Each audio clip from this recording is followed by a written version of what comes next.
طيب وبعدين بيقول لك هنا شوية notes كده، أول واحدة فيهم بيقول لك إن التِّج اللي هو الTriethylene glycol كجالون منه، يعني لو أنا استخدمت منه جالون عند ضغط 1000 PSIG بيقدر إن هو يمتص 1 standard cubic feet من الغاز، يعني كل جالون أنا باضيفه هنا بيمتص لي 1000 قدم مكعب من الغاز. طب ما هي ديّة برضه يعني كل جالون أنا باحطه هنا بيقدر إن هو يمتص لي 1 قدم مكعب من الغاز عند ضغط 1000 PSIG. طيب هل الكمية ديّة هي كمية قليلة؟ الحقيقة برضه لو هي كمية قليلة أو ضعيفة أنا محتاج إن أنا أقللها، لإن أنا مش عاوز أصلًا أي غاز يطلع مع الجلايكول اللي أنا باضيفه هنا، عشان كده في الحالة دي بابدأ إن أنا أحط هنا الflash drum دي.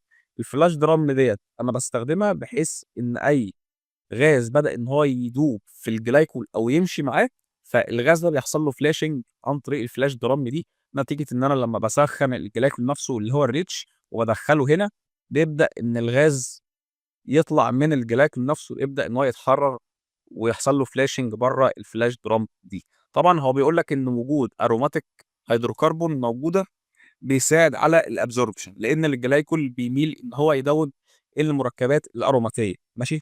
طبعًا هنا برضه بيقول لك إن من 3 ل5 دقايق وقت كافي للflash drum دي بحيث إنها تطيّر الغاز اللي كان موجود مع الrich glycol هنا.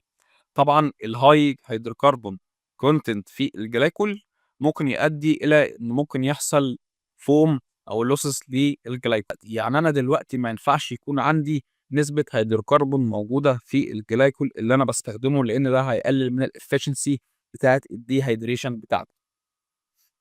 كمان بيقول لك في بعض الأحيان إن أنا دلوقتي لمّا بابدأ إن أنا أسخّن هنا، المَيّة بتطلع، بيقول لك في بعض الأحيان ممكن يكون في liquid hydrocarbon بتهرب مع الجلايكول، ففي الحالة دي لمّا بابدأ إن أنا أسخّنها أو لمّا بابدأ إن أنا أسخّن الجلايكول بدل ما في مَيّة بتطلع، لأ ده مش المَيّة بس اللي بتطلع، ده كذلك بيكون عندي liquid hydrocarbon بتبدأ إنها تطلع مع المَيّة، ففي الحالة ديّة أنا محتاج إن أنا أعمل processing أو أعمل separation للمَيّة والliquid hydrocarbon اللي هي condensate اللي طلعت لي من الregenerator ده. طيب هنا بيبدأ إن هو يتكلم عن إيه؟ يبدأ إن هو بيتكلم عن الseparation بتاع التِّج والمَيّة. يعني أنا مثلًا لو باستخدم تِّج مش دِج، طبعًا إن التِّج زي ما إحنا قُلنا الgravity بتاعته بتكون أبعد من الدِّج من المَيّة، وفي نفس الوقت برضه الboiling point بتاعته بتكون أعلى من الدِّج. ففي الحالة دي بيقول لك إن أنت مش محتاج إن أنت تعمل حاجة اسمها reflux هنا، فبتبدأ إن أنت تكتفي بحاجة اسمها internal reflux. طيب يعني إيه بقى reflux؟ كلمة reflux إحنا اتكلمنا قبل كده عليها في الحتة بتاعة الcondensate stabilization، ولكن ممكن نتكلم دلوقتي عليها باختصار. كلمة reflux معناها إيه؟ هل أنا دلوقتي أثناء ما أنا باخرّج المَيّة دي، هل أنا باكون متأكد بنسبة 100% إن المَيّة دي هي pure مَيّة؟ لأ، الحقيقة إن المَيّة ديّة وهي بتطلع بتكون طالع معاها شوية glycol. عشان كده في الحالة دي أنا بابدأ إن أنا أعمل دراسة للموضوع. لو مثلًا الجلايكول اللي أنا باستخدمه الboiling point بتاعته والdensity والكلام ده بيكون قريب من المَيّة، ففي الحالة ديّة أنا باكون متأكد إن المَيّة وهي طالعة هي مش طالعة pure، هي طالع معاها شوية جلايكول، لإن هو قريب منها في الخواص. عشان كده أنا بابدأ إن أنا آخد المَيّة دي باودّيها على حاجة كده اسمها condenser. أو بيتقال عليه الoverhead condenser، حاجة بتبدأ إنها تبرّد لي المَيّة. طب وبعد كده إيه اللي بيحصل بعد ما بابرّد المَيّة؟ اللي بيحصل بعد كده بيحصل separation، بمعنى آخر إن أنا بالاحظ إن المَيّة نتيجة إن أنا بابدأ إن أنا أبرّد شوية، المَيّة لسه بتفضل على الهيئة بتاعة الsteam أو على الهيئة اللي هي البخار، بس في نفس الوقت نتيجة إن الboiling point بتاعة الجلايكول بتكون أكبر من المَيّة، ونتيجة إن أنا بابدأ إن أنا أبرّد حاجة بسيطة عن درجة الحرارة بتاعة المَيّة اللي طالعة نفسها، فالمَيّة بتبدأ إنها تفضل على الهيئة بتاعة الsteam، ولكن تبدأ إنها تسقّط الحاجات التقيلة اللي كانت موجودة معاها. الحاجات التقيلة اللي هي إيه، اللي هي الجلايكول نفسه، فبابدأ بعد كده إن أنا آخد الجلايكول ده وأبدأ إن أنا أدخّله تاني جوّه الكولا، ده بيتقال عليه الreflux ماشي.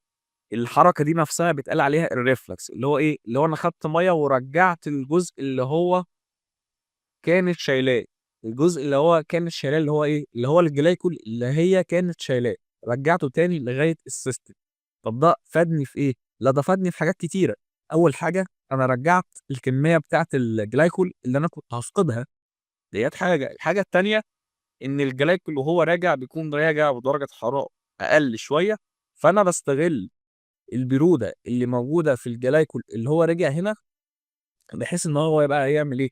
بحيث ان هو ما بيسمحش لاي ميه وهي طالعه لفوق إنها تاخد كمية كبيرة من الجلايكول. بمعنى آخر إن المَيّة وهي طالعة لفوق شايلة كمية من الجلايكول معاها، الجلايكول اللي هو راجع ده بيكون راجع بدرجة حرارة أقل شوية، فده بيعمل إيه؟ ده بياخد الجلايكول اللي كان طالع مع المَيّة، ماشي؟ عشان كده طبعًا هو بيكون ليه أكتر من استخدام وأكتر من فايدة. فده طبعًا بيتقال عليه الreflux زي ما إحنا قُلنا قبل كده. بيقول لك إيه بقى، بيقول لك لو أنت هتستخدم التِّج اللي هو الTriethylene Glycol نتيجة إن الكثافة بتاعته بعيدة عن المَيّة، ونتيجة إن اللي هي إيه، الdensity بتاعته والكلام ده بعيد عن المَيّة شوية، ففرصة أصلًا إن التِّج يطلع مع المَيّة بتكون ضعيفة، فأنا في الحالة دي مش محتاج إن أنا أعمل الحركة دي فيه. إنما لو أنا باستخدم الMEG أو الDIG اللي هو الMono أو الDi، فأنا في الحالة دي محتاج إن أنا أعمل الموضوع ده. ففي الحالة دي أنا ما باعملش reflux كexternal reflux اللي إحنا قُلنا عليه في الحالة بتاعة التِّج. أُمّال أنا باعمل إيه؟ أنا باعمل حاجة اسمها internal reflux. internal reflux يعني إيه؟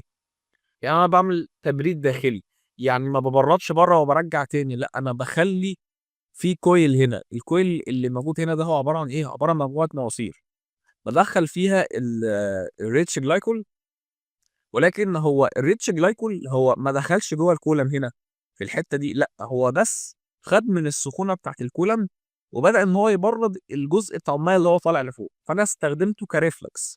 يعني إيه استخدمته كreflux؟ استخدمته كحاجة بتبرّد لي المَيّة اللي طالعة من الcolumn نفسه أو الregenerator نفسه. طَب أنا كده استفدت إيه؟ لأ أنا استفدت كتير، استفدت رقم 1 إن أنا امتصيت هنا حرارة استخدمتها بحيث إن أنا أرجّع الجلايكول ده تاني للflash drum دي، بحيث إن أنا أطيّر الغاز منه، ديّة أول حاجة. الحاجة التانية استفدت إن أنا بردت درجة الحرارة بتاعة الregenerator في الحتّة دي، ففي الحالة ديّة المَيّة وهي طالعة لو شايلة شوية جلايكول هتبدأ إنها تسقطهم نتيجة إن أنا لمّا باخلّي المَيّة تبرد شوية، فبتسقط أي جلايكول كانت هي شايلاه، فالمَيّة في الحالة دي بتبدأ إنها تطلع بدون أي traces من الجلايكول، ومع ذلك برضه ممكن يطلع شوية فقد كده بُساط من الجلايكول، ولكن بيكونوا حاجة بسيطة جدًا وباكون أنا عارف الكمية اللي بتطلع، وباقدر إن أنا أعوّضها بدون أي مشاكل.